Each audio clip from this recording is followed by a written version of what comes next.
हरे कृष्णा जय श्री राधे राधे सर्वम श्री राधा कृष्ण अर्पणमस्तु. हरे कृष्णा.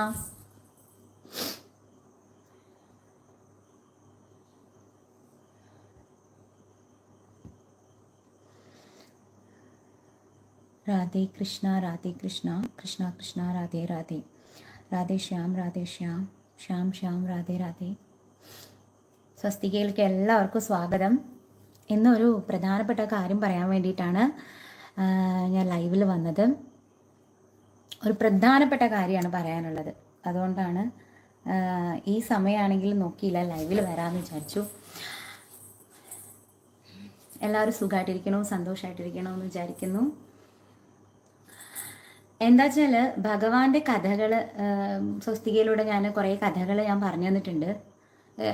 കുറേ കഥകളൊക്കെ ആദ്യമൊക്കെ എന്താന്ന് വെച്ചാൽ ഇങ്ങനെ ഓരോരോ കഥകൾ ഇങ്ങനെ എനിക്ക് ഫേസ്ബുക്കിലൂടെയും ഒക്കെ എനിക്ക് കിട്ടുന്ന ഇങ്ങനെ റൈറ്റപ്സ് വായിക്കുമ്പോൾ അതെനിക്ക് ഭയങ്കരമായിട്ട് ഫീൽ ചെയ്യുമ്പോൾ ഞാൻ പണ്ടൊരു കഥ വായിച്ചിട്ടുണ്ട്, ഒരു അമ്മയുടെ കഥ. അതായത് അമ്മ എന്ത് സാധനവും വലിച്ചെറിയുമ്പോൾ സർവം കൃഷ്ണാർപ്പണമസ്തു എന്ന് പറഞ്ഞ് നിങ്ങളും വായിച്ചിട്ടുണ്ടാവും. അപ്പൊ അതിൽ നിന്നാണ് എനിക്ക് ഈ സർവം കൃഷ്ണാർപ്പണമസ്തു എന്ന് പറഞ്ഞ ഒരു സംഭവം എനിക്ക് കിട്ടിയത്. പിന്നെ ഞാൻ ആദ്യം ഒരു 5 വർഷമായി സ്വസ്തികയിലൂടെ നിങ്ങൾക്ക് കഥ പറഞ്ഞു തരാൻ തുടങ്ങുന്നു. അപ്പൊ ആദ്യം കഥകൾ പറയുമ്പോഴെല്ലാം ഞാൻ അവസാനിപ്പിക്കുന്നത് സർവം കൃഷ്ണാർപ്പണമസ്തു എന്ന് പറഞ്ഞിട്ടാണ്. അപ്പൊ ആരോ എഴുതിയ ഒരു റൈറ്റപ്പാണ്, എനിക്ക് അറിയില്ല അത് ആരാണെന്നൊന്നും അറിയില്ല. ഈ ഫേസ്ബുക്കിലെ ഈ ഭക്തിപരമായിട്ടുള്ള ഒരു ഗ്രൂപ്പിൽ വന്ന ഒരു കഥയാണത്. അപ്പൊ അതിന്റെ അവസാനമാണ് ഈ സർവം കൃഷ്ണാർപ്പണമസ്തു എന്നുള്ളത് ഞാൻ ആദ്യം വായിക്കുകയും ഞാൻ എല്ലാ കഥകളിലും എല്ലാം പറയുമ്പോൾ എനിക്ക് ആ ഒരു സർവം കൃഷ്ണാർപ്പണമസ്തു എന്നുള്ള അത് എല്ലാം നമ്മൾ ഭഗവാനോടുള്ള ആ സമർപ്പണ ബോധത്തോടു കൂടി വേണ്ടേ നമ്മൾ എപ്പോഴും ജീവിക്കാൻ. അപ്പൊ അത് എനിക്ക് ഭയങ്കര സ്ട്രൈക്ക് ചെയ്തിട്ടാണ് ഞാൻ ആ സർവം കൃഷ്ണാർപ്പണമസ്തു. ഇപ്പോ പലരും ആ സർവം കൃഷ്ണാർപ്പണമസ്തു എന്ന് പറയുന്നത് ഇപ്പോ എല്ലാവരും പറയാറുണ്ട്. സ്വസ്തിക കാണുന്ന അല്ലെങ്കിൽ കൃഷ്ണനോട് അത്രമേൽ ചേർന്നിരിക്കുന്ന എല്ലാ ഭക്തജനങ്ങളും ഇപ്പൊ എന്ത് പറയുമ്പോഴും സർവം കൃഷ്ണാർപ്പണമസ്തു. പണ്ട് ഞാൻ കഥ പറയുമ്പോൾ 2-3 വർഷത്തിന് മുമ്പ് എന്നെ പലരും കളിയാക്കണ ഈ സർവം കൃഷ്ണാർപ്പണമസ്തു എന്ന് പറയുന്ന ആളല്ലേ എന്ന് പറഞ്ഞിട്ടാണ് എന്നെ ഇങ്ങനെ കളിയാക്കുന്നത്. പക്ഷെ അതും എനിക്ക് സന്തോഷമാണ്. കാരണം അത് ഭഗവാന്റെ ഒരു പ്രധാനപ്പെട്ട ഒരു കാര്യമല്ലേ. സർവം കൃഷ്ണാർപ്പണമസ്തു, സർവവും ഭഗവാന് സമർപ്പിച്ചിരിക്കണു എന്നല്ലേ എൻ്റെ അർത്ഥം. ഭഗവാൻ തന്നെ ഭഗവത്ഗീതയിൽ അതല്ലേ പറയുന്നത്, എല്ലാം എന്നിൽ സമർപ്പിക്കുന്നവന്റെ യോഗവും ക്ഷേമവും ഞാൻ നോക്കിക്കോളാന്നല്ലേ ഭഗവാൻ പോലും പറയുന്നത്. അപ്പൊ അങ്ങനെ സർവം കൃഷ്ണാർപ്പണമസ്തു എന്നുള്ളത് എനിക്ക് ഇതുപോലെ ഒരു റൈറ്റപ്പ് എന്നാണ് കിട്ടിയത്. അത് ആരാണെന്ന് പോലും അറിയാതെ ഞാൻ വായിച്ചൊരു കഥയിൽ നിന്ന്, ഭഗവാന്റെ കഥയിൽ നിന്ന് കിട്ടിയതുപോലെയാണ്. ഭഗവാന്റെ കഥകൾ ആർക്കും പറയാം. അത് ഇപ്പൊ ഭാഗവതം വായിച്ചു കഴിഞ്ഞാല് ഇപ്പൊ പൂന്താനം തിരുമേനി ഭഗവാന്റെ കഥകൾ പറയുമ്പോ ചിലപ്പോ നിങ്ങളൊക്കെ കേട്ടിട്ടുണ്ടാവും അത്. അതായത് പൂന്താനം തിരുമേനി എന്തോ പറഞ്ഞു, അതായത് ഇതുകൊണ്ടല്ല കടക്കോല് കൊണ്ടാണ് വെണ്ണക്കുടങ്ങളെല്ലാം പൊട്ടിച്ചതെന്ന് പറഞ്ഞപ്പോ ശ്രീകോവിലിന്റെ അകത്ത് നിന്ന്, അതായത് പൂന്താനം തിരുമേനി ഭാഗവത സപ്താഹം നടക്കുമ്പോ അങ്ങനെ കഥകൾ വർണ്ണിക്കുമ്പോ ഭഗവാൻ കല്ലുകൊണ്ട് പൊട്ടിച്ചു എന്ന് പറഞ്ഞു. അപ്പൊ അല്ല കടക്കോലുണ്ടെന്നാണ് വേറൊരാൾ കളിയാക്കി പറഞ്ഞു, ഈ പൂന്താനം തിരുമേനി എന്തൊക്കെയാ പറയുന്നതെന്ന് പറഞ്ഞിട്ട്. അപ്പൊ ഭഗവാൻ ശ്രീലകത്ത് എന്ന് പറഞ്ഞു, ഞാൻ കടക്കോലുകൊണ്ടും പൊട്ടിച്ചിട്ടുണ്ട്, കല്ലുകൊണ്ടും പൊട്ടിച്ചിട്ടുണ്ട്, ഞാൻ പലതും കൊണ്ടും പൊട്ടിച്ചിട്ടുണ്ട് ഭഗവാൻ പറഞ്ഞു എന്നൊരു കഥയുണ്ട്. അതായത് ഭക്തനായിരിക്കണം, മറ്റൊരു ചിന്തകളും ഇല്ലാതെ ഭഗവാനെ എന്ന് വിചാരിച്ചിരിക്കണം, ഭഗവാന്റെ കഥകൾ പറഞ്ഞ് മനുഷ്യരിൽ ഭക്തി ഉണ്ടാക്കണം. ആ ഭക്തൻ എന്തു പറഞ്ഞാലും അത് ഭഗവാൻ അംഗീകരിക്കും എന്നുള്ളതിന്റെ തെളിവാണ്. അതുപോലെ വിഷ്ണു സഹസ്രനാമത്തിലും അമരപ്രഭു എന്ന് പറയേണ്ടടുത്ത് പൂന്താനം തിരുമേനി മരപ്രഭു എന്ന് പറഞ്ഞപ്പോൾ വലിയൊരു വിദ്വാൻ അത് കേട്ടിട്ട് മേൽപ്പത്തൂരാണെന്ന് തോന്നുന്നുണ്ട്, അദ്ദേഹത്തിനെ കളിയാക്കി. വലിയ സംസ്കൃത ഭാഷാ പണ്ഡിതനാണ്, വലിയ അറിവും കഴിവുള്ള ആളാണ്. പക്ഷെ പൂന്താനം തിരുമേനിക്ക് ഭക്തി മാത്രമേ ഉള്ളൂ, കഥകളിൽ നിന്ന് കേട്ടുള്ള അറിവേ പൂന്താനം തിരുമേനിക്കുള്ളൂ. അപ്പൊ പൂന്താനം തിരുമേനിയെ ഇദ്ദേഹം കളിയാക്കിയപ്പോ എന്താ പറഞ്ഞ ഭഗവാൻ പറഞ്ഞു ഇത്രേ, മരപ്രഭുവും ഞാൻ തന്നെയാണ്, അമരപ്രഭുവും ഞാൻ തന്നെയാണ്, പൂന്താനത്തിനോട് പോയി മാപ്പ് പറയണമെന്ന് കാണിച്ചു കൊടുത്ത, പറഞ്ഞു കൊടുത്ത, ഉള്ളിൽ തോന്നിപ്പിച്ചു ഭഗവാൻ. നമ്മുടെ എല്ലാ തോന്നലും ശ്രദ്ധയും മറവിയും ഒക്കെ ഭഗവാനാണെന്ന് ഭഗവത്ഗീത പറഞ്ഞിട്ട്. അപ്പൊ നമുക്ക് എന്തെങ്കിലും തോന്നിപ്പിച്ചാൽ, ഭഗവാന്റെ ഭക്തരായിട്ടുള്ള ആളുകൾ, ഭഗവാനിൽ സർവ്വസമർപ്പിതമായിട്ടുള്ള ആളുകളെ മനസ്സിൽ തോന്നലുകൾ ഉണ്ടാക്കുന്നതും അവരെ കൊണ്ട് പറയിപ്പിക്കുന്നതും ഭഗവാനാണെന്നാണ് ഞാൻ വിശ്വസിക്കുന്നത്. അപ്പോൾ ഞാൻ പല കഥകളും ഞാൻ നിങ്ങൾക്ക് പറഞ്ഞു തന്നിട്ടുണ്ട്. അപ്പൊ അതിലൊരു കഥയാണ് താമരക്കണ്ണന്റെ കഥ. അതായത് ഗുരുവായൂർ അമ്പലത്തിലെ താമരക്കണ്ണൻ. ഇപ്പൊ പലരും പോയിട്ട് ഗുരുവായൂർ അമ്പലത്തിൽ പോയിട്ട് ഭഗവാനെ ശ്രീലകത്ത് തൊഴുന്ന പോലെയാണ് പുറകിൽ ഇങ്ങനെ തിരിഞ്ഞു വന്നിട്ട് ആ കിണറിന്റെ അടുത്തുള്ള താമരക്കണ്ണനെ നിങ്ങൾ തൊഴാൻ കയറാറുണ്ട്. അപ്പൊ താമരക്കണ്ണന്റെ കഥയും ഞാൻ ഇതുപോലെ ആരോ എഴുതിയ ഒരു റൈറ്റപ്പ് അതെനിക്ക് ആരോ അയച്ചെന്നിട്ട് ചേച്ചി ഈ കഥയൊന്ന് പറയോ എന്ന് ചോദിച്ചപ്പോ എനിക്കൊരു രസം തോന്നി. ആണോ, ഗുരുവായൂർ അമ്പലത്തിൽ ഇങ്ങനെ ഒരു താമരക്കണ്ണൻ ഉണ്ടോ, എന്നാ അത് എല്ലാ ഭക്തജനങ്ങളിൽ എത്തിക്കണമല്ലോ. സത്യം പറഞ്ഞാല് ഞാൻ അതില് ഭഗവാന്റെ ആ ഒരു ലീല മാത്രമേ ഞാൻ കാണുന്നുള്ളൂ. അത് കേട്ടിട്ട് മനുഷ്യർ സന്തോഷിക്കുമെങ്കിൽ അത് മാത്രമേ എൻ്റെ മനസ്സിലുള്ളൂ. അത് കേട്ടിട്ട് ഭക്തി ഉണ്ടാവണോ മനുഷ്യർക്ക്. അല്ലാതെ ഞാൻ ഈ എൻ്റെ വീഡിയോസ് പ്രചരിക്കണമെന്നൊന്നും അതൊന്നും എൻ്റെ മെറ്റീരിയലിസ്റ്റിക് ഉള്ള ഒരു കാര്യങ്ങളും അല്ല ഞാൻ ചിന്തിക്കുന്നത്. ഈ കഥ കേട്ടിട്ട് മനുഷ്യർക്ക് ഭക്തി ഉണ്ടാവോ, ഭഗവാനോടുള്ള സ്നേഹം ഉണ്ടാവോ, ഇത് മാത്രമാണ് എൻ്റെ ഒരു ചിന്ത എന്ന് പറയുന്നത്. അങ്ങനെയാണ് ഞാൻ ആ കഥ പറയുന്നത്. ഇപ്പോൾ പല ആളുകളും ചിലരെനിക്ക് പേഴ്സണലായിട്ട് മെസ്സേജ് ഇട്ടിട്ടുണ്ടായിരുന്നു. ചിലര് ഒരു ചേച്ചി ഇതിൽ കമന്റ് ഇട്ടിട്ടുണ്ടായിരുന്നു, സ്വസ്തിക മേലാൾക്ക് ഇനി ഇങ്ങനെ അറിഞ്ഞൂടാത്ത കഥകൾ പ്രചരിപ്പിക്കരുത്, താമരക്കണ്ണന്റെ കഥയൊന്നും ഇല്ല. ഇത് ഞാൻ മുന്നേ ഒരു വീഡിയോയിൽ ഞാൻ നിങ്ങൾക്ക് പറഞ്ഞു തന്നിട്ടുണ്ട്. ഞാൻ ഈ താമരക്കണ്ണന്റെ കഥ പറഞ്ഞതിന് ശേഷം എനിക്ക് പല ഭാഗത്തുനിന്ന് ഇങ്ങനെ ഒരുപാട് വിമർശനങ്ങൾ വന്നു. ഗുരുവായൂർ അമ്പലത്തെക്കുറിച്ച് ഒരു കുന്തും അറിഞ്ഞൂടാത്തൊരു കുട്ടി ഗുരുവായൂർ അമ്പലത്തിന്റെ കഥകൾ പറയുന്നു, ഈ കുട്ടി എവിടെ നോക്കിയിട്ട് അതൊക്കെ പറയണേ എന്നൊക്കെ പറഞ്ഞിട്ട് വലിയ ജ്ഞാനികൾ അറിവുകളായിട്ടുള്ള ആളുകൾ എന്നെ വിമർശിച്ചതായിട്ട് ഞാൻ അറിഞ്ഞിട്ടുണ്ട്. പക്ഷെ എനിക്കൊന്നും അറിയാത്ത ആളാണ് ഞാൻ ഈ വായിക്കുന്നതും പുസ്തകത്തിലുള്ള അറിവുകളും വെച്ചിട്ട് മാത്രമാണ് ഞാൻ കഥകൾ പറയുന്നത്. വലിയ അറിവും കഴിവും ഒന്നും എനിക്കില്ല. എനിക്ക് എൻ്റെ ഭഗവാന്റെ കാര്യങ്ങൾ കൂടുതൽ ആളുകളിലേക്ക് എത്തണം എന്നുള്ള ഒരു ആഗ്രഹം മാത്രമേ എനിക്കുള്ളൂ. അപ്പോൾ വലിയ വലിയ അറിവുള്ള ആളുകൾ കേട്ടിട്ട് വിമർശിച്ചിട്ടുണ്ട്. സത്യമായിട്ട് എനിക്ക് ഗുരുവായൂരപ്പനെ കുറിച്ചിട്ടും ഗുരുവായൂർ അമ്പലത്തെ കുറിച്ചും വലിയ വലിയ കാര്യങ്ങളൊന്നും എനിക്ക് അറിയില്ല. ഞാൻ ഈ മറ്റുള്ള വലിയ വലിയ ആളുകളുടെ വീഡിയോസ് കേട്ടിട്ട് ഇതുപോലുള്ള റൈറ്റപ്സ് വായിച്ചിട്ടൊക്കെയാണ് ഞാൻ ഇതൊക്കെ പഠിച്ചതും. അത് ഞാൻ അറിഞ്ഞ കാര്യങ്ങൾ, ഞാൻ സന്തോഷിക്കുന്ന കാര്യങ്ങൾ, ഞാൻ അത് കേട്ടിട്ട് ഹാപ്പി ആവുന്നുണ്ടെങ്കിൽ ഞാനത് നിങ്ങൾക്ക് പറഞ്ഞു തരുകയും ചെയ്യാൻ മാത്രമാണ് ഞാൻ ചെയ്തിട്ടുള്ളത്. അപ്പോൾ ഒരിക്കലും അതിന്റെ ഉദ്ദേശം എന്ന് പറയുന്നത് ആളുകളെ തെറ്റിദ്ധരിപ്പിക്കുക ഒന്നും ആയിരുന്നില്ല. അതിലെല്ലാം ഞാൻ എൻ്റെ ഗുരുവായൂരപ്പനോടുള്ള സ്നേഹവും ഭക്തിയും അതുകൊണ്ട് പറഞ്ഞു പോയ കാര്യങ്ങളാണ്. അപ്പോൾ താമരക്കണ്ണനെ കാണാൻ ഇപ്പോൾ ഒത്തിരി ആളുകൾ ഗുരുവായൂർ അമ്പലത്തിൽ വന്നിട്ട് ഞാൻ തന്നെ ഞാൻ അത്ഭുതപ്പെട്ടിട്ടുണ്ട്. എന്നോട് തന്നെ എവിടെയായി താമരക്കണ്ണൻ എന്ന് പറഞ്ഞിട്ട് ആളുകൾ പായുന്ന ഞാൻ കണ്ടിട്ടുണ്ട്. സത്യം പറഞ്ഞാൽ താമരക്കണ്ണൻ എന്ന് പറയുന്നത് ഒരു സത്യം തന്നെയാണെന്ന് എനിക്ക് അപ്പോൾ ഫീൽ ചെയ്ത ഒരു കാര്യം എന്ന് പറഞ്ഞാൽ ഇതുപോലെ തന്നെ ഒരാളുകൾ വിമർശിച്ചിട്ട് ഞാനിങ്ങനെ വിഷമിച്ചിട്ട് ഭഗവാനോട് ചോദിച്ചിട്ടുണ്ട്, ഭഗവാനെ ഞാൻ പറഞ്ഞത് തെറ്റായി പോയോ? അപ്പൊ താമരക്കണ്ണൻ എന്ന് പറഞ്ഞ കഥയില്ലേ, വില്ലോമംഗല സ്വാമിയാരുടെ മുമ്പിലെ താമരക്കണ്ണനായിട്ട് അങ്ങ് പല രൂപത്തിലും പ്രത്യക്ഷപ്പെട്ടിട്ട് അവസാനം ശ്രീകോവിലിൽ കയറാൻ സമയം അപ്പോൾ താമരക്കണ്ണന്റെ രൂപത്തില് അതേ രൂപത്തിൽ അങ്ങനെ ഭഗവാൻ കയറിയ ആ ഭാഗത്ത് ഇപ്പോൾ ഒരു താമരക്കണ്ണന്റെ രൂപം പതിഞ്ഞു. അത് പിന്നീട് ഒരു ചിത്രകാരൻ അവിടെ താമരക്കണ്ണനായിട്ട് വരച്ചു. ആ കഥ ഞാൻ പറഞ്ഞത് തെറ്റായി പോയോ എന്ന് പറഞ്ഞ അന്ന് എനിക്ക് ശ്രീലകത്ത് അതിന്റെ ആൻസർ കിട്ടിയെന്ന് ഞാൻ നിങ്ങളോട് പറഞ്ഞു. എനിക്ക് താമരക്കണ്ണനായിട്ട് ഭഗവാൻ അന്ന് ഉച്ചപൂജ അലങ്കാര വർണ്ണന താമരക്കണ്ണനായിരുന്നു. അതിലും വലിയൊരു ഉത്തരം എനിക്ക് കിട്ടാനില്ല.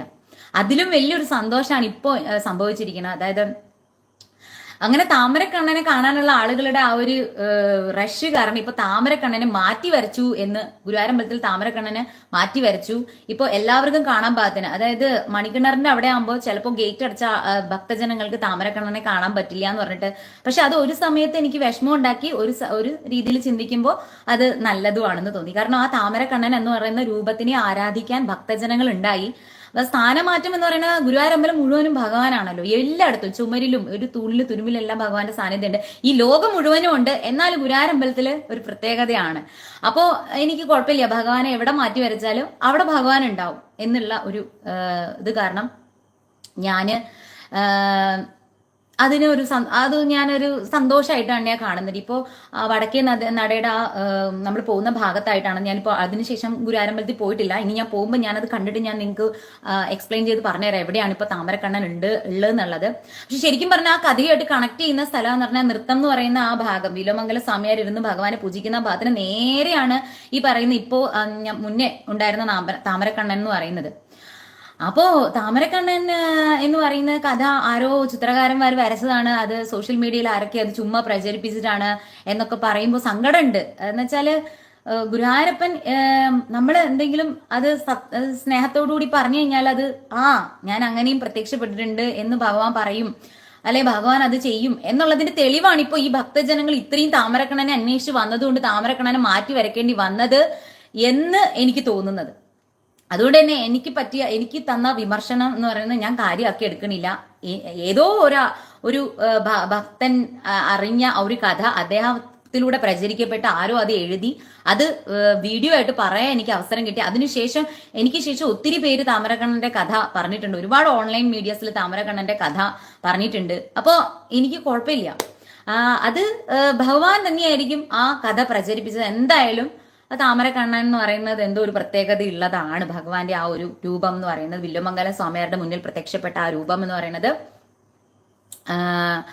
അതൊരു പ്രത്യേകത ഉള്ളത് തന്നെയാണെന്ന് ഞാൻ വിശ്വസിക്കുന്നു. അപ്പൊ ഇതുപോലെ ഇപ്പോൾ ഓൺലൈൻ മീഡിയാസിൽ ഒത്തിരി പേര് കഥകൾ പറയാറുണ്ട്. കഥകൾ പറയണം, ഭഗവാന്റെ കഥകൾ എത്രമാത്രം പറയണോ അത് പ്രചരിപ്പിക്കണം, അത് ഏറ്റവും നല്ല കാര്യമാണ്. പക്ഷെ ഇതുപോലെ എന്നെ പോലെ പറയുമ്പോൾ ചില ആളുകൾ അത് വിമർശിക്കുന്നുണ്ട്. ഇതിൽ ഏത് നോക്കിയിട്ടാണ് പറയുന്നത്, ഏത് പുരാണ കഥകൾ നോക്കിയിട്ടാണ് പറയുന്നത്. ഇപ്പൊ ഈയിടെ എനിക്കൊരു കുട്ടി ഒരു മെസ്സേജ് അയച്ചു. ഒരു ഓൺലൈൻ മീഡിയയിൽ ഇതുപോലെ പ്രഭാഷണം പറയുന്ന ഒരു വ്യക്തി പറയുന്നതായിട്ട്, അതായത് കൃഷ്ണന് കുട്ടികൾ ഉണ്ടാകാതെ ഇരുന്നിട്ട് കൃഷ്ണനും സത്യഭാമയും കൂടി ഏതോ ഒരു വ്രതം എടുത്തു. എന്നിട്ട് ശിവനെ പ്രത്യക്ഷപ്പെടുത്തി. എന്നിട്ട് ശിവൻ പ്രസാദിച്ചുകൊണ്ടാണ് കൃഷ്ണന് കുട്ടികൾ ഉണ്ടായത് എന്ന് പറഞ്ഞിട്ടൊരു കഥ. അപ്പം ആ കഥ സത്യം പറഞ്ഞാൽ ആ കുട്ടി പറഞ്ഞു ഇങ്ങനെ ഒരു സംഭവം ഉണ്ടായിട്ടുണ്ടോ. അത് മാത്രമല്ല ആ കുട്ടി അതിന്റെ താഴത്ത് വന്ന ഒരു കമന്റും കൂടെ എനിക്ക് കോപ്പി എടുത്ത് അയച്ചു തന്നു. അതായത് ഇനി മുതൽ ആരും എന്നാ കൃഷ്ണനെ പൂജിക്കരുത്, ഇവിടെ ഏകാദശി വ്രതവും ഒരു വ്രതവും എടുക്കരുത്, കൃഷ്ണന്റെ അമ്പലങ്ങളിൽ പോയി ആരും വഴിപാടുകൾ കഴിപ്പിക്കരുത്, കാരണം കൃഷ്ണൻ തന്നെ കുട്ടികൾ ഉണ്ടാവാൻ ശിവനോടാണ് പറയുന്നത്. അപ്പം ഇവിടെ കൃഷ്ണൻ ശിവൻ ഇതിനെയൊക്കെ ഓരോ വ്യക്തികളായിട്ട് തിരിക്കുന്നുണ്ട്. നമ്മുടെ സമൂഹത്തിൽ ഇപ്പോൾ കാണുന്ന ഒരു കാഴ്ചയാണ് ഞാൻ. കൃഷ്ണൻ ശിവൻ ഇതിനെയൊക്കെ ഒരു വ്യക്തിപരമായിട്ട് കഥകൾ പറഞ്ഞ് സെപ്പറേറ്റ് ചെയ്യുന്നു അവരെയൊക്കെ. ഇതെല്ലാം ഒന്നാണ്. ഓരോ കാര്യത്തിന് വേണ്ടിയിട്ട് ഓരോ ചുമതല ഓരോരുത്തർക്ക് ഏൽപ്പിച്ചിരിക്കുകയാണ് ഭഗവാൻ എന്നുള്ളതേ ഉള്ളൂ. പക്ഷെ എല്ലാ ചൈതന്യവും ഒന്ന് തന്നെയാണ്. അപ്പൊ കോൺട്രവേഴ്ഷ്യൽ ആയിട്ട് മാറുകയാണ്. പണ്ടും ഇത് തന്നെ അവിടെ സംഭവിച്ചത്. ശൈവര് വൈഷ്ണവര് എന്ന് പറഞ്ഞൊരു സെപ്പറേഷൻ ക്രിയേറ്റ് ചെയ്യാം. എന്നിട്ട് ആ സെപ്പറേഷൻ വെച്ചിട്ട് ആളുകൾ തമ്മിൽ ഈ ഒരു ചുമ്മാ അങ്ങോട്ടും ഇങ്ങോട്ടും ഒരു പ്രശ്നം സൃഷ്ടിക്കുക. ശിവനാണ് വലുത്, കൃഷ്ണനാണ് വലുത് എന്ന് പറഞ്ഞിട്ടൊരു ചുമ്മാ ഒരു പ്രശ്നം ക്രിയേറ്റ് ചെയ്യുക. അപ്പൊ അതിന്റെ ഒന്നും ആവശ്യമില്ല. എല്ലാം ഒന്ന് തന്നെയാണ്. ശിവനാണ് ആയിക്കോട്ടെ, കൃഷ്ണനായിക്കോട്ടെ, എല്ലാം ഒരേ ചൈതന്യത്തിന്റെ വിവിധ ഭാഗങ്ങളാണ്. അതാണ് ഞാൻ എപ്പോഴും എന്റെ കഥകളിലൂടെ പറഞ്ഞു തരുന്നതും അത് തന്നെയാണ്. എല്ലാം ഒരേ ചൈതന്യത്തിന്റെ വിവിധ ഭാവങ്ങളാണ്. അപ്പോ ഈ സത്യഭാമയും കൃഷ്ണനും കുട്ടികൾ ഉണ്ടാവാത്തത് കൊണ്ട് ശിവനെ പൂജിച്ചു, എന്നിട്ട് ശിവനാണ് എന്നൊരു കഥ ഒരാൾ പ്രചരിപ്പിക്കുന്നു എന്ന് പറഞ്ഞിട്ട് എനിക്ക് ആ കുട്ടി അയച്ചു തന്നിട്ട് ഈ കമന്റും കൂടെ വായിച്ചപ്പോൾ എനിക്ക് വളരെ സങ്കടം തോന്നി. എത്രമാത്രം തെറ്റിദ്ധാരണപരമായിട്ടുള്ള ഒരു കഥയാണിത്. ഇപ്പൊ നമ്മുടെ താമരകണ്ണന്റെ കഥ പറയണ പോലെ ഇതിനെ കമ്പയർ ചെയ്യാൻ നമുക്ക് പറ്റില്ല. കാരണം എന്താ വെച്ചാല് ഇത് ഭഗവാന്റെ തന്നെ ഒരു ലോയൽറ്റീനെ, അദ്ദേഹത്തിന്റെ ഒരു ക്രെഡിബിലിറ്റീനെ ചോദ്യം ചെയ്യുന്ന പോലത്തെ ഒരു കഥയായിട്ടാണ് എനിക്ക് ഭഗവാന്റെ ക്രെഡിബിലിറ്റീനെ പിന്നെ എന്തിനാ നമ്മൾ കൃഷ്ണനെ ആരാധിക്കുന്നത്? കുട്ടികൾ ഉണ്ടാവാനായിട്ട് മറ്റു ദേവന്മാരെ ആശ്രയിക്കാന്ന് പറയുമ്പോൾ നമ്മൾ അഖിലാണ്ട കോടി ബ്രഹ്മാണ്ടനാഥനാണ്, നമ്മള് പരബ്രഹ്മ സ്വരൂപനായ ഭഗവാൻ ഈശ്വരനായിട്ട് അവതരിച്ചാൽ അത് കൃഷ്ണനാണ് എന്നൊക്കെ പറയുമ്പോ പിന്നെ അവിടെ അത് ഒരു ക്വസ്റ്റ്യൻ മാർക്ക് പല ഭക്തരിലും വീഴും. അത് തെറ്റിദ്ധാരണ പടർത്തും സമൂഹത്തില്. അപ്പൊ അത് ക്ലിയർ ചെയ്യാന്നുള്ളൊരു ഉദ്ദേശം കൂടി ഉണ്ട് എന്റെ ഈ വീഡിയോയില്. അതായത് ഇങ്ങനെ ഒരു കഥ ഞാൻ വായിച്ചിട്ടില്ല. സത്യം പറയാലോ, ഈ കൃഷ്ണനും സത്യഭാമയും കൂടി കുട്ടികൾ ഉണ്ടാവാൻ വേണ്ടിയിട്ട് ശിവനെ പ്രാർത്ഥിച്ചു എന്നുള്ള ഒരു കഥ ഞാൻ വായിച്ചിട്ടില്ല. പക്ഷെ ഞാൻ മറ്റൊരു കഥ വായിച്ചിട്ടുണ്ട്. അത് മഹാഭാരതത്തിലും ഉണ്ട്, അത് ദേവി ഭാഗവത പുരാണത്തിലും ആ കഥയുണ്ട്. അതായത് ഭഗവാൻ ശ്രീകൃഷ്ണൻ അതായത് യാദവ കുലം ഇല്ലാതെയാക്കണം. ഡിസ്ട്രക്ഷൻ എന്ന് പറഞ്ഞാൽ എന്ത് സാധനത്തിന് ക്രിയേഷൻ ഉണ്ടെന്നുണ്ടെങ്കിൽ അതിനൊരു ഡിസ്ട്രക്ഷൻ ഉണ്ട്. അപ്പോ ഡിസ്ട്രക്ഷൻ എന്തിനാണ്? ഭഗവാൻ ഒരു രൂപത്തില്, മഹാദേവന്റെ രൂപത്തില് രുദ്രനായിട്ട് അവതരിച്ച് ഡിസ്ട്രക്ഷൻ എന്തിനാ ചെയ്യുന്നതെന്ന് വെച്ചാൽ ട്രാൻസ്ഫോർമേഷന് വേണ്ടിയിട്ടാണ്. പ്രപഞ്ചത്തിന് ഒരു മാറ്റം ഉണ്ടാവണം എന്നുണ്ടെങ്കിൽ ഡിസ്ട്രക്ഷൻ ഉണ്ടാവണം. അതിൽ ഒന്ന് ചീഞ്ഞാലേ മറ്റൊന്നിന് വളമായി മാറാൻ പറ്റുള്ളൂ എന്ന് നമ്മൾ പഠിച്ചിട്ടുണ്ടല്ലേ. അപ്പൊ ഒന്ന് ചെയ്യണം മറ്റൊന്ന് ഉണ്ടാവാൻ, അല്ലെങ്കിൽ മറ്റൊന്നിന് നന്മ വരാൻ. അപ്പൊ ആ ഒരു വലിയ കാര്യമാണ് മഹാദേവൻ ചെയ്യുന്നത്. അതുപോലെ അദ്ദേഹത്തിനെ കുറിച്ച് പറയുന്ന കാര്യങ്ങളെല്ലാം ഇപ്പൊ വ്യക്തിപരമായിട്ട് ത്രിമൂർത്തി ഭാവത്തിൽ ഭഗവാനെ എടുത്തു കഴിഞ്ഞാല് ഇപ്പോ ബ്രഹ്മാവാകട്ടെ ക്രിയേഷൻ ചെയ്യുന്നു, സ്ഥിതി പരിപാലനം മഹാവിഷ്ണു ചെയ്യുന്നു, മഹാദേവൻ വന്നിട്ട് ഡിസ്ട്രക്ഷൻ ചെയ്യുന്നു പറയുമ്പോൾ അദ്ദേഹത്തിന്റെ ആ വ്യക്തിഭാവത്തിൽ എടുത്തു കഴിഞ്ഞാല് അദ്ദേഹം ചെയ്യുന്ന കാര്യം മറ്റാർക്കും ചെയ്യാൻ പറ്റില്ല. മഹാത്യാഗിയാണ് അദ്ദേഹം. ഈ ലോകത്തൊക്കെ വേണ്ടാത്ത തമോ ഗുണസ്ഥരായ ആളുകളെ സംരക്ഷിക്കുന്നു, അവരെ ഭഗവാനിലേക്ക് നയിക്കുന്നു. അപ്പൊ ഏറ്റവും നല്ല ശിവഭക്തന് മാത്രമേ ഏറ്റവും നല്ല വിഷ്ണു ഭക്തനാവാൻ സാധിക്കുകയുള്ളൂ. അതുപോലെ ഏറ്റവും നല്ല വിഷ്ണു ഭക്തന് മാത്രമേ ഏറ്റവും നല്ല ശിവഭക്തനാവാൻ. അപ്പൊ ഇത് രണ്ടും കണക്റ്റഡ് ആണ്. നമ്മൾ നല്ല ശിവഭക്തനാണെങ്കിൽ ഭാവിയിൽ നമ്മൾ ഭഗവാന്റെ വലിയ ഭക്തനായി മാറും. അതുപോലെ നമ്മൾ ഭയങ്കര മഹാവിഷ്ണുവിന്റെ ഭക്തനായി ഭാവിയിൽ നമ്മൾ വലിയ ശിവഭക്തനായിട്ട് മാറും. അപ്പൊ ഇത് രണ്ടും കണക്റ്റഡ് ആണ്. അപ്പോഴാണ് ശരിക്കും ഭക്തി. അപ്പൊ രണ്ടും ഒന്നാണ് എന്നുള്ള തിരിച്ചറിവ് വരും ലാസ്റ്റ് ആകുമ്പോൾ.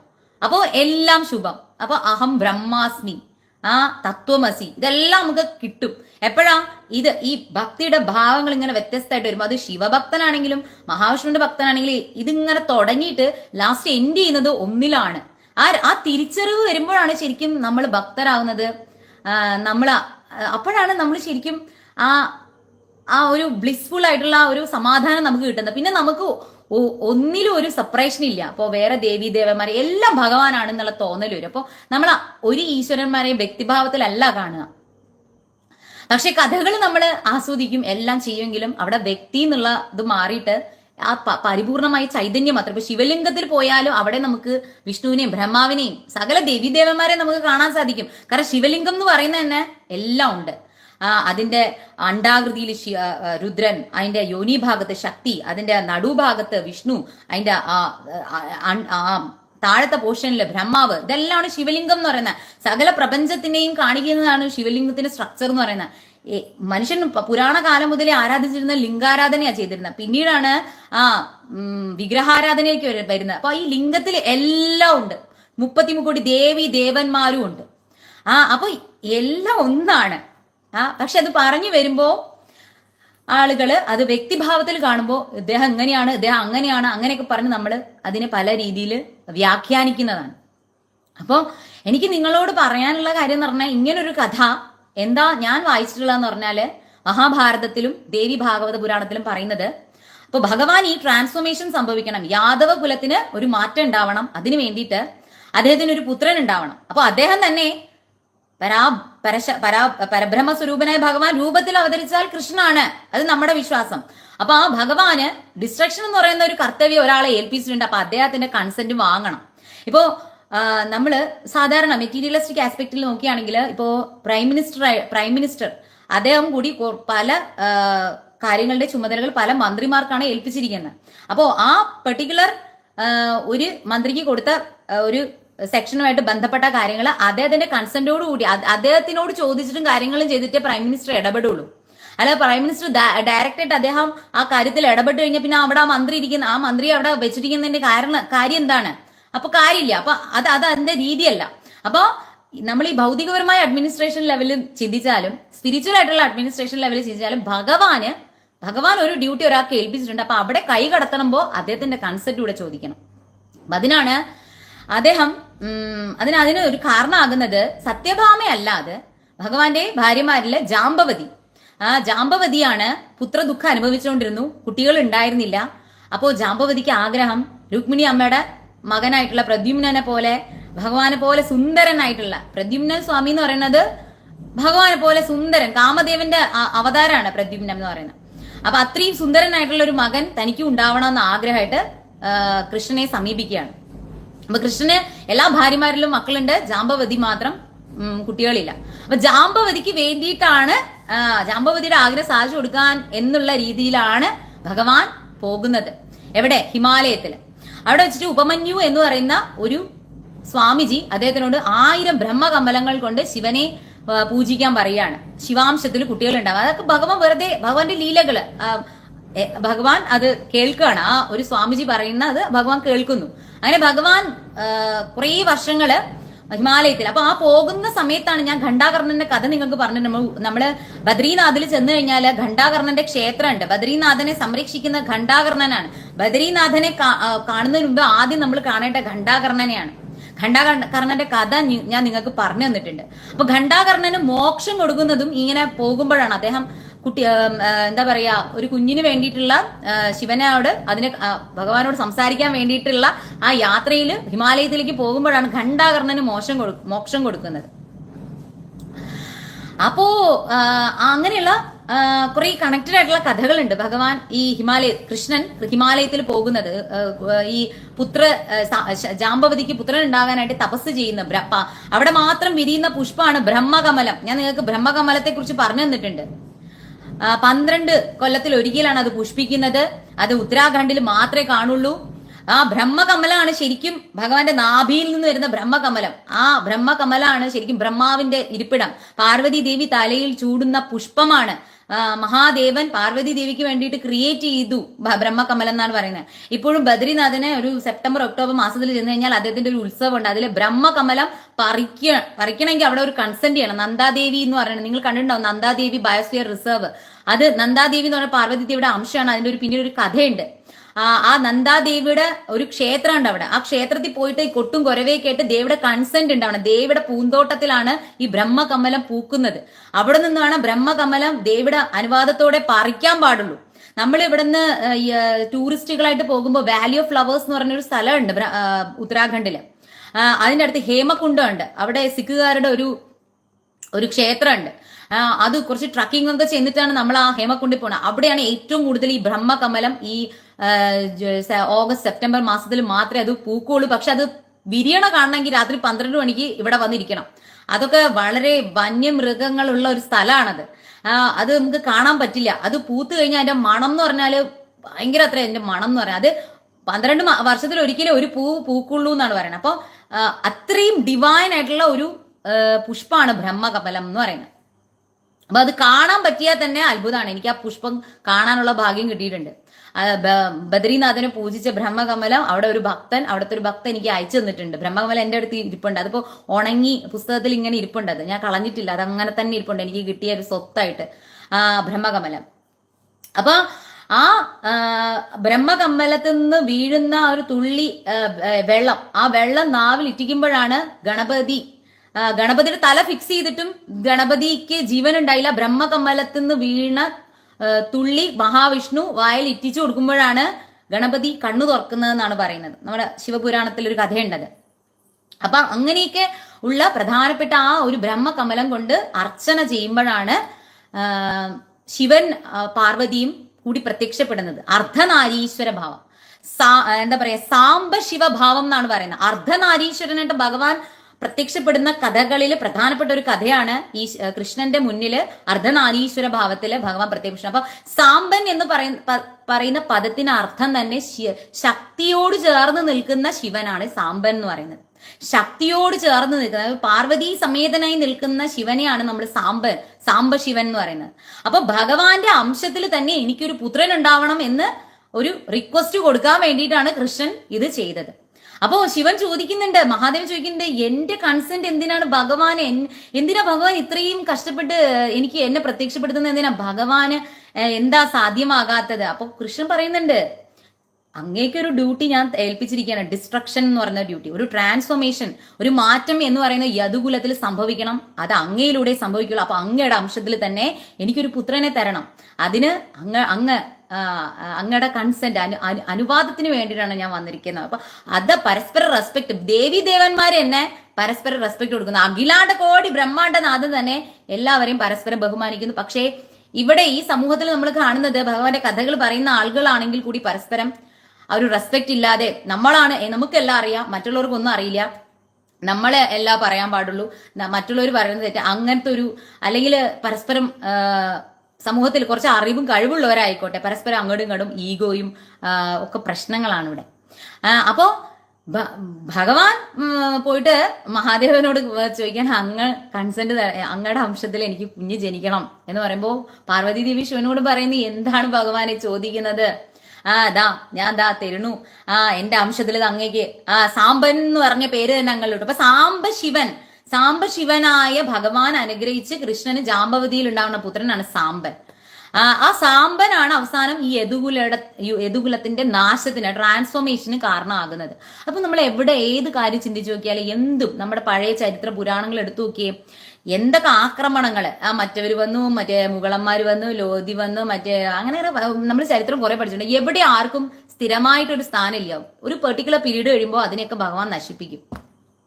കാരണം അത് നശിച്ചാലേ അടുത്തുണ്ടാവുള്ളൂ. ഇപ്പൊ നമ്മുടെ ഈ പൊളിറ്റിക്സ് ആയിക്കോട്ടെ, ഈ പറയുന്ന പാർട്ടികള്, ഈ പറയുന്ന ആളുകളൊന്നും ഒരു 100 വർഷം കഴിഞ്ഞാൽ ഉണ്ടാവില്ല. കാരണം അവിടെ ട്രാൻസ്ഫോർമേഷൻ സംഭവിക്കും, ഭഗവാൻ സംഭവിപ്പിക്കും. ഇത് ഇന്ന് നിൽക്കണമൊന്നും ഉണ്ടാവില്ല, നാളെ എല്ലാം ചേഞ്ച് ആവും. ഡിസ്ട്രക്ഷൻ എപ്പോഴും നടന്നുകൊണ്ടിരിക്കും.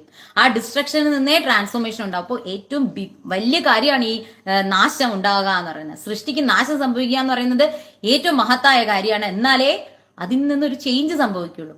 അപ്പൊ ആ ചേഞ്ചിന് വേണ്ടിയിട്ടാണ് ശിവന്റെ കൺസെന്റിന് വേണ്ടിയിട്ടും ഭഗവാൻ പുറപ്പെട്ട് പോകുന്നത്. അല്ലാണ്ട് കൃഷ്ണനെ ഇനി മുതൽ പ്രാർത്ഥിച്ചിട്ട് കാര്യമില്ല, കൃഷ്ണൻ തന്നെ കുട്ടിക്ക് വേണ്ടിയിട്ട് ശിവനെ പ്രാർത്ഥിക്കുന്നു, അതൊക്കെ തെറ്റായിട്ടുള്ള കാര്യങ്ങളാണ്. എല്ലാവർക്കും അതിൻ്റെതായ സ്ഥാനം ഭഗവാൻ കൊടുക്കുന്നുണ്ട്. ആ സ്ഥാനത്തിനെ ഈശ്വരൻ ഭഗവാൻ പോലും റെസ്പെക്ട് ചെയ്യുന്നു എന്നുള്ളതാണ് അതിന്റെ അർത്ഥം എന്ന് പറയുന്നത്. അതിന് ആ രീതിയിലാണ് നമ്മൾ കാണേണ്ടത്. അപ്പൊ എല്ലാവരും ഇങ്ങനെയുള്ള കഥകള്, ഇപ്പൊ ഈ കഥ എവിടെ നിന്നാണ് കിട്ടിയെന്ന് വെച്ചാൽ, അതുപോലെ ഭഗവാനെ സാമ്പൻ എന്ന് വിളിക്കുന്ന അതിന്റെ അർത്ഥം ശക്തിയോട് ചേർന്നിരിക്കുന്നത്. അത് സ്കന്ദപുരാണത്തിലാണ് ഭഗവാനെ സാമ്പൻ എന്ന് പറയുന്നത്. അപ്പൊ എല്ലാത്തിനും പുരാണത്തിന്റെ ബേസ് ചോദിക്കുകയാണെങ്കിൽ എല്ലാത്തിനും പുരാണപരമായിട്ടുള്ള അടിസ്ഥാനമുണ്ട്. ഈ കഥകൾക്കെല്ലാം, ഭഗവാന്റെ ഐതിഹ്യ കഥകൾക്കെല്ലാം പുരാണപരമായിട്ട് എല്ലാത്തിനും അടിസ്ഥാനമുണ്ട്. അടിസ്ഥാനം ഇല്ലാത്ത കഥകൾ എന്ന് പറയുന്നത് ഈ എന്താ പറയാ, നാടൻ പാട്ടുകളിലൂടെയോ അല്ലെ പഴയ ആളുകൾ പറഞ്ഞു വന്നിട്ടുള്ള കഥകളോ ഒക്കെയാണ്. എനിക്ക് ഇന്ന് രാവിലെ ഞാൻ കണ്ട ഒരു കഥയാണ്. ചെട്ടികുളങ്ങരയാണോ ഇതാ ഒരു ക്ഷേത്രത്തില് ഉത്സവത്തിന് കുംഭഭരണി നടക്കുമ്പോ ആ നാട്ടിലെ ജനങ്ങളെല്ലാം മാങ്ങയും കൊഞ്ചും കൊണ്ടൊരു കറി ഉണ്ടാക്കൂത്രേ. എല്ലാ വീടുകളിലും ഉണ്ടാവത്രേ. സദ്യക്ക് മാങ്ങയും കൊഞ്ചുമാങ്ങ എന്നത്ര കറിയുടെ പേര്.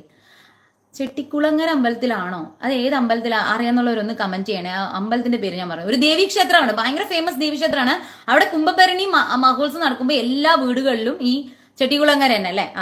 അപ്പോ ഈ ഒരു കൊഞ്ചുമാങ്ങ എന്ന് പറയുന്ന ഒരു കറി ഉണ്ടാക്കും. അതിന്റെ കാരണമായിട്ട് പറയുന്ന ഒരു കഥ എന്ന് പറയുന്നത്, ഒരു അമ്മ ഇതുപോലെ കൊഞ്ചുമാങ്ങ ഉണ്ടാക്കിക്കൊണ്ടിരിക്കുമ്പോഴാണ് ദേവിയുടെ ഈ താലപ്പൊലി എഴുന്നള്ളത്ത് വരുന്നത്. അപ്പോൾ താലപ്പൊലി എഴുന്നള്ളത്ത് വരുമ്പോൾ എല്ലാം കളഞ്ഞിട്ട് ദേവിയെ കാണാൻ വേണ്ടി ഓടിപ്പോകും. എന്നിട്ട് അതിങ്ങനെ ആസ്വദിച്ച് നിന്ന് കഴിഞ്ഞിട്ട് ഇതെല്ലാം കഴിഞ്ഞ് വരുമ്പോഴേക്ക് കുറെ സമയം കഴിഞ്ഞു. അപ്പൊ അയ്യോ അമ്മേ, എനിക്കിന്ന് ഭക്ഷണത്തിനൊന്നുമില്ല, എന്റെ കൊഞ്ചുമാങ്ങ പോയോ, എന്റെ കാത്തോളനെ എന്ന് പറഞ്ഞിട്ട് ഇങ്ങനെ ഓടി വരുമ്പോ ആരോ അത് തിളച്ച് തൂവിയിട്ട് അത് എന്താ പറയാ, ആരോ എടുത്ത് വാങ്ങി വെച്ചിരിക്കുന്നു അത്രേ. അപ്പൊ അത് സത്യം പറഞ്ഞാല് ആ കഥ കേട്ടപ്പോ എനിക്ക് കണ്ടോ, അത് ആ സ്ത്രീ അവരുടെ അനുഭവം പലരിലും എത്തിച്ചു. പിന്നെ അതൊരു നാട്ടുകാർക്ക് മുഴുവനും ഒരു കഥയായി. അത് ദേവിയുടെ അനുഭവ കഥയായി. ആരോ ആ കറി വാങ്ങി വെച്ചിരിക്കുന്നു, ഒന്നും പറ്റിയില്ല. ഇത്രയും മണിക്കൂർ കഴിയുമ്പോൾ അത് വറ്റി കരിഞ്ഞു പോകേണ്ടതാണ്. പക്ഷെ ദേവിയായിട്ട് ബന്ധപ്പെട്ട ആ ദേവിയോടുള്ള ഭക്തി കാരണം ആ സ്ത്രീ ഓടിപ്പോയത് കാരണം അത് ദേവി പ്രൊട്ടക്ട് ചെയ്തു. അതൊരു വിശ്വാസമാണത്. അതാണ് വിശ്വാസം എന്ന് പറയുന്നത്. നമ്മൾ പലരും വിചാരിക്കും നമുക്ക്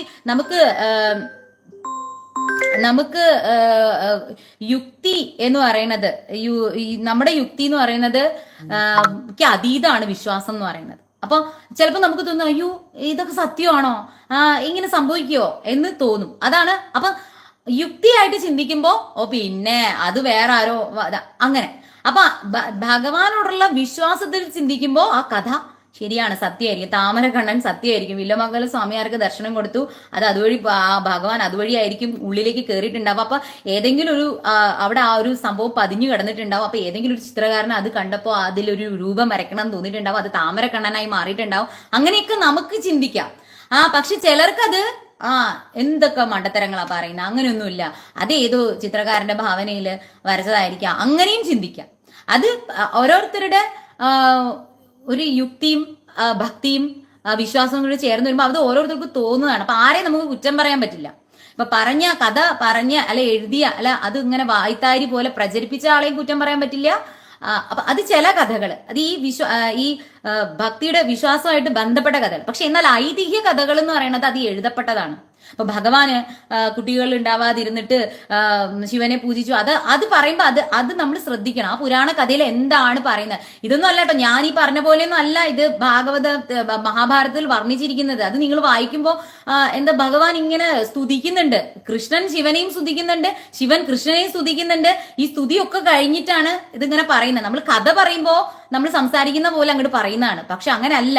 മഹാഭാരതം വായിക്കുമ്പോ പരസ്പരം ഇവര് ഒത്തിരി അങ്ങോട്ട് പ്രശംസിച്ചിട്ടാണ് ഭഗവാൻ ഇങ്ങനെ ചോദിക്കുന്നതും ശിവൻ മറുപടി കൊടുക്കുന്നതും. അതെല്ലാം ഒരു അതെല്ലാം ഒരു സ്പിരിച്വൽ വേയിലാണ്, നമ്മൾ സംസാരിക്കുന്ന പോലെ അല്ല അത്. പിന്നെ ആളുകളുടെ ഉള്ളിലേക്ക് കഥകൾ എത്തിക്കാൻ വേണ്ടിയിട്ട് നമ്മൾ എന്റേതായ ശൈലിയിൽ നമ്മൾ പറയണമെന്നുള്ളതേ ഉള്ളൂ. പക്ഷെ ഇതൊന്നും അങ്ങനെ അല്ല. അപ്പോൾ ഇതാണ് എനിക്ക് പറയാനുള്ളത്. ഇപ്പോൾ ഇങ്ങനെയുള്ള കഥകൾ പ്രചരിപ്പിക്കുമ്പോൾ, ഐതിഹ്യ കഥകൾ പ്രചരിപ്പിക്കുമ്പോൾ കുറച്ചുകൂടെ നമ്മൾ ശ്രദ്ധിക്കേണ്ടത് തന്നെയാണ്. അതെനിക്കും ഒരു വലിയൊരു കാര്യമാണ് കേട്ടോ. കാരണം നമ്മൾ കുറച്ചുകൂടി ശ്രദ്ധിക്കണം. ഐതിഹ്യ കഥകൾ പറയുമ്പോൾ അത് എവിടെ നിന്നാണ്, ഏത് സ്ക്രിപ്ചറിൽ നിന്നാണെന്ന് ആളുകൾ ചോദിക്കുന്നു. അപ്പൊ ഇപ്പൊ ആളുകൾക്ക് ബുദ്ധി വന്നു തുടങ്ങി, ഇങ്ങനെയൊക്കെ സംഭവിച്ചിട്ടുണ്ടോ, ഇത് ഏത് ഏത് പുരാണത്തിലുള്ളത്, അല്ലെ ഏത് ബുക്കിൽ നിന്ന് ഇത് എടുത്ത് പറഞ്ഞെന്നുള്ളത് ക്വസ്റ്റ്യൻ ചോദിക്കുമ്പോൾ നമുക്ക് പറയാൻ അറിഞ്ഞിരിക്കണം. അപ്പൊ അത് ശരി തന്നെയാണ്. അപ്പോ Swastik should be clock vice. ഇതെന്താന്ന് വെച്ചാല് മിറർ ഇൻവേർഷൻ കാരണമാണ് ആന്റി ക്ലോക്ക് വൈസിൽ കാണുന്നത്. ഞാൻ ക്ലോക്ക് വൈസിൽ തന്നെയാണ് ഇട്ടിരിക്കുന്നത്. ഈ ഫോണിന്റെ മിറർ ഇൻവേർഷൻ ഉണ്ടല്ലോ, അത് കാരണമാണ് അത് ആന്റി ക്ലോക്ക് വൈസിൽ കാണുന്നത്. ഞാൻ സ്വസ്തിക് എപ്പോഴും ക്ലോക്ക് വൈസിൽ ഇടുള്ളൂ. ആന്റി ക്ലോക്ക് വൈസ് എന്ന് പറഞ്ഞാൽ ഈ പറഞ്ഞ പോലെ ക്ലോക്ക് വൈസ് എന്ന് പറഞ്ഞാൽ ക്രിയേഷനെയാണ് കാണിക്കുന്നത്, സൃഷ്ടി. ആന്റി ക്ലോക്ക് വൈസ് ഡിസ്ട്രക്ഷൻ ആണ്, കാളി ആണ് കാണിക്കുന്നത്. അപ്പോൾ രണ്ടും ഇതാണ്. രണ്ടും വേണമെങ്കിൽ ഇടാം, പക്ഷെ രണ്ടിനും രണ്ട് ഡിഫറെന്റ് ആയിട്ടുള്ള ഫലമായിരിക്കും ഉണ്ടാവുന്നതെന്നുള്ളതാണ്. അപ്പോൾ എല്ലാ കാര്യത്തിന്റെയും നെഗറ്റീവും പോസിറ്റീവും അറിഞ്ഞ് നമ്മൾ ചെയ്യുമ്പോൾ അത് നമുക്ക് മനസ്സിലാവും. Okay, can you speak in English? ഞാൻ അധികവും മലയാളികളായിട്ടുള്ള ആളുകളെ എങ്ങനെയെങ്കിലും ഈ കഥകളൊക്കെ പറഞ്ഞു കൊടുത്ത് ഒരു ലെവലാക്കണമെന്ന് ഉദ്ദേശിച്ചുകൊണ്ടാണ് ഈ ചാനൽ തുടങ്ങിയത്. ഇംഗ്ലീഷിൽ കഥ പറയാൻ നമുക്ക് ഒരുപാട് ആളുകളുണ്ട്, ഒരുപാട് മഹത്തായിട്ടുള്ള വ്യക്തികൾ ഇംഗ്ലീഷിലും ഹിന്ദിയിലും ഒക്കെ കഥ പറയുന്നുണ്ട്. കേരളത്തിലാണ് ഇപ്പൊ കുറച്ച് കഥകൾ കുറച്ച് കുറവ്, അറിവ് കുറച്ച് ഇതുപോലുള്ള കാര്യങ്ങൾ പറയേണ്ടത്. അപ്പൊ ഞാൻ കുറച്ചു കാലം മലയാളത്തിലൊക്കെ പറഞ്ഞോട്ടെ, എന്നിട്ട് നമുക്ക് പതുക്കെ പതുക്കെ ഹിന്ദിയിൽ ഞാൻ കഥ പറഞ്ഞ നല്ല രസമായിരിക്കും. ഹാ ഹു ഹേ എന്ന് മാത്രമേ എനിക്ക് അറിയുള്ളൂ ഹിന്ദിയിൽ. Please try. ഞാൻ ട്രൈ ചെയ്യാം, തീർച്ചയായിട്ടും ഞാൻ ഒരിക്കലും ഞാൻ ട്രൈ ചെയ്യും. ഹിന്ദിയിലും ഇംഗ്ലീഷിലും ഒക്കെ ഞാൻ പറയാൻ ശ്രമിക്കാം ഭാവിയിൽ. പിന്നെ ഭാവിയിൽ എന്ന് പറയുമ്പോൾ എൻ്റെ ഒരു വലിയ ആഗ്രഹം കൂടി ഞാൻ ഇപ്പൊ പറയാം കേട്ടോ. ഇനിയിപ്പൊ എനിക്ക് സാധിച്ചില്ലെങ്കിൽ എൻ്റെ ഗുരുവായൂരപ്പന്റെ, എൻ്റെ കൃഷ്ണന്റെ, എൻ്റെ രാധാറാണിയുടെ ഭക്തജനങ്ങളായിട്ടുള്ള ആർക്കെങ്കിലും ഇത് സാധിപ്പിക്കാൻ സാധിക്കുമെങ്കിൽ നിങ്ങൾ തീർച്ചയായും സാധിപ്പിക്കുക. നിങ്ങളുടെ കൂടെ ഞാനും ഉണ്ടാവും കേട്ടോ. ഞാൻ മാത്രമല്ല, എന്നെ സപ്പോർട്ട് ചെയ്യുന്ന ഏതെങ്കിലും ഗോപന്മാരുണ്ടെങ്കിൽ അവരും ഉണ്ടാവും. നമുക്കൊരു രാധയുടെ ഒരു വൃന്ദാവനം കേരളത്തിൽ ഉണ്ടാക്കണം. എന്റെ ആഗ്രഹം അത് മലപ്പുറം ജില്ലയിൽ തന്നെ ഉണ്ടാക്കണം. കാരണം മലപ്പുറം ജില്ല എന്ന് പറയുമ്പോൾ തന്നെ ആളുകൾക്ക് എന്തോ ഒരു ഇതാണ്. അങ്ങനത്തെ അത് മാറ്റണം. മലപ്പുറം ജില്ല എന്ന് പറയുന്ന ആ വള്ളുവനാട്, ആ നമ്മുടെ ഭാരതപ്പുഴ, ഏഴ് നദികളുടെ സപ്ത നദികളുടെ സാന്നിധ്യമുള്ള നദി ആയതുകൊണ്ടാണ് നിളയ്ക്ക് ഭാരതപ്പുഴ എന്നുള്ള പേര് വന്ന കഥ ഞാൻ നിങ്ങൾക്ക് പറഞ്ഞു തന്നിട്ടുണ്ട്. അപ്പൊ ആ ഭാരതപ്പുഴയുടെ കരയിൽ, യമുന നദിയുടെ വരെ പ്രസൻസ് ഉള്ള ഭാരതപ്പുഴയുടെ തീരത്ത് രാധയ്ക്ക് ഒരു വൃന്ദാവനം ഉണ്ടാക്കണം എന്നുള്ള എൻ്റെ ഒരു ആഗ്രഹമാണ്.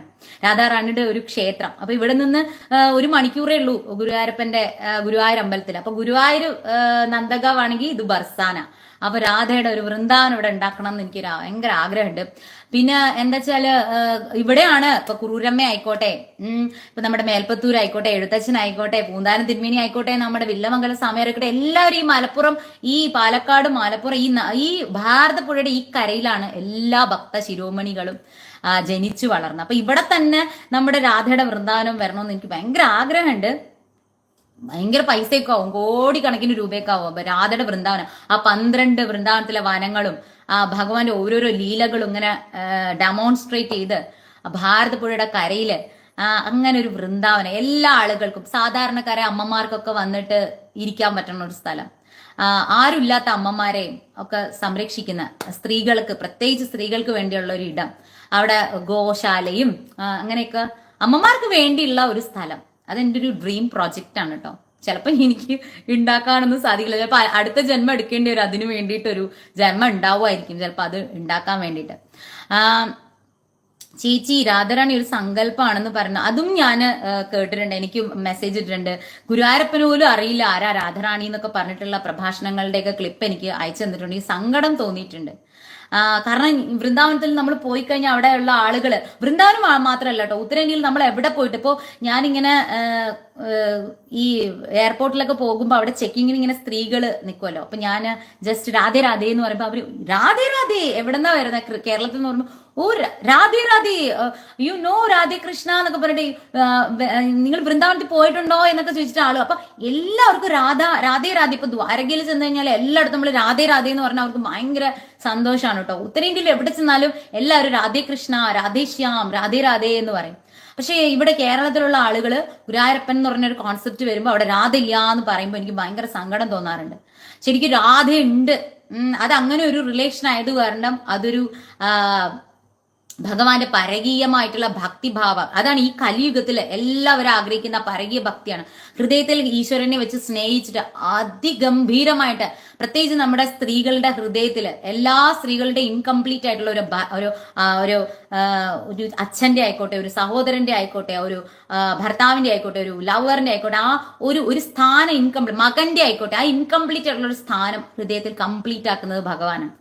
ആ സ്ഥാനത്തില് ഭഗവാൻ ആ മാധുര്യ പ്രേമ ഭക്തിഭാവം എന്ന് പറഞ്ഞാൽ നമുക്ക് കിട്ടണമെങ്കിൽ അത്രയും ഇതായിട്ട് നമ്മുടെ രാധാറാണിയെ പ്രാർത്ഥിച്ചാലേ നമുക്ക് കിട്ടുള്ളൂ. അത് മാത്രമല്ല ഭഗവാന്റെ പലതരത്തിലുള്ള ഭക്തിഭാവങ്ങളുണ്ട്. ഭഗവാന് നാരദമുനി, ഇപ്പോ പ്രഹ്ലാദൻ, ഒരുപാട് ഭക്തരുണ്ട്. അവരെ എല്ലാവരെക്കാളും ഉന്നതിയിൽ രാധാറാണിക്ക് സ്ഥാനമുണ്ട്. അപ്പൊ ആ മാധുര്യ പ്രേമ ഗോപികാ ഭാവം കിട്ടാന്ന് പറയുന്നത് വലിയ പാടാണ്. അപ്പൊ ഇവർക്ക് കൂടിയും ഗോപികയുടെ മഹാദേവൻ ഗോപികയായിട്ട് മാറേണ്ടി വന്നു. അവിടെ നമ്മൾ ഗോപേശ്വർ മഹാദേവ് ടെമ്പിൾ ഉണ്ട് വൃന്ദാവനത്തില്. അദ്ദേഹത്തിനൂടെ ഏറ്റവും പുരുഷത്വത്തിന്റെ ഭാവം നമ്മൾ ആരാധിക്കുന്ന ആ മഹാദേവൻ കൂടി ഗോപികയായിട്ട് മാറി, കൃഷ്ണന്റെ ഗോപികയായിട്ട് മാറി. എങ്ങനെ? രാധാറാണിയുടെ അനുഗ്രഹം കൊണ്ട് മാറി. എന്നിട്ടാണ് രാസക്രീഡയിൽ പങ്കെടുത്തത്. അപ്പൊ അത്രയാണ് രാധാറാണി എന്ന് പറയുന്നത്. രാധ എന്ന് പറയുന്നത് സ്നേഹമാണ്, പ്രേമാണ്, ഭക്തിയാണ്.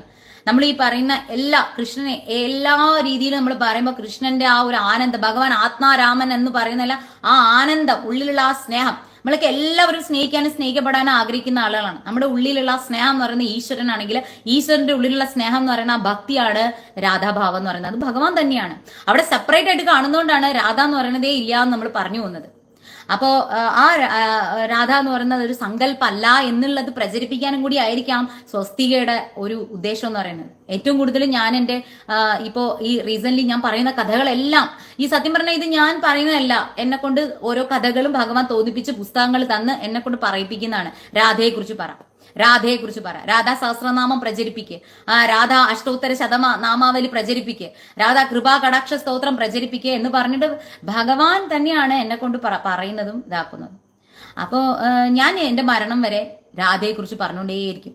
ആരൊക്കെ ഇത് സങ്കല്പമാണ് എന്താണ്, അപ്പൊ ഭാവിയിൽ ഞാനൊരു സങ്കല്പമായി മാറും. സ്വസ്തികയും സങ്കല്പമാണെന്ന് പറയും.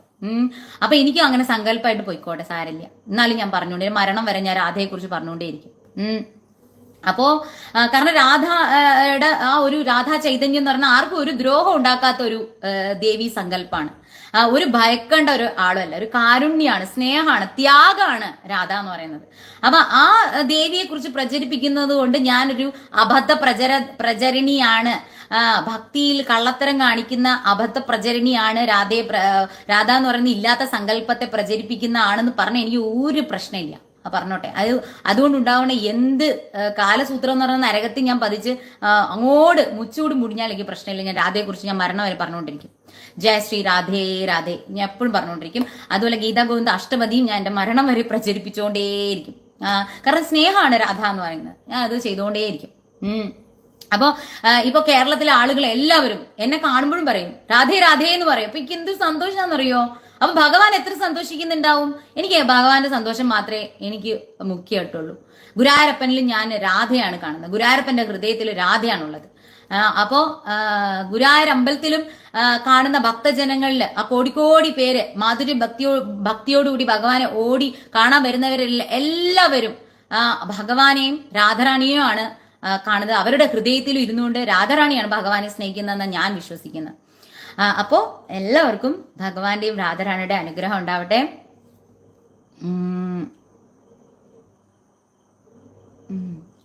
അപ്പൊ എല്ലാവർക്കും ഭഗവാന്റെയും രാധാറാണിയുടെ അനുഗ്രഹം ഉണ്ടാവട്ടെ. ഞാൻ ഇത്രയും പറയാൻ വേണ്ടിയിട്ടാണ് വന്നത്. അപ്പൊ ഈ കഥ ഇനി ആർക്കെങ്കിലും എന്തെങ്കിലും പ്രശ്നങ്ങൾ ഉണ്ടെന്നുണ്ടെങ്കിൽ ഈ പുസ്തകങ്ങൾ വായിക്കുക, എന്നിട്ട് വായിച്ചിട്ട് യഥാർത്ഥ കാര്യം പറഞ്ഞു കൊടുക്കുക, പ്രചരിപ്പിക്കുക. എല്ലാവർക്കും ഭഗവാന്റെ രാധാറാണിയുടെ അനുഗ്രഹം ഞാനൊരു അഷ്ടപതി പാടാം. പശ്യതി ദിശി ദിശി രഹസി ഭവന്തം പശ്യതി ദിശി ദിശി രഹസി ഭവന്തം ത്വദദര മധുര മധുനീപി ബന്ധം നാഥാ ഹരി ജഗൻ നാഥാ ഹരി സീദതി രാധാ വാസഗൃഹേ നാഥാ ഹരി ജഗൻ നാഥാ ഹരി നാഥാ ഹരി ജഗൻ നാഥാ ഹരി നാഥാ ഹരി ജഗൻ നാഥാ ഹരി. രാധാ സഹായം അതിസുന്ദര മന്ദഹാസം. ശ്രദ്ധിക്കുക വരികള്. വാതാലേശ മനുഷം ഹൃദി ഭാവയാമി. സർവം ശ്രീ രാധാ കൃഷ്ണ അർപ്പണമസ്തു. ജയ ശ്രീ രാധേ രാധേ.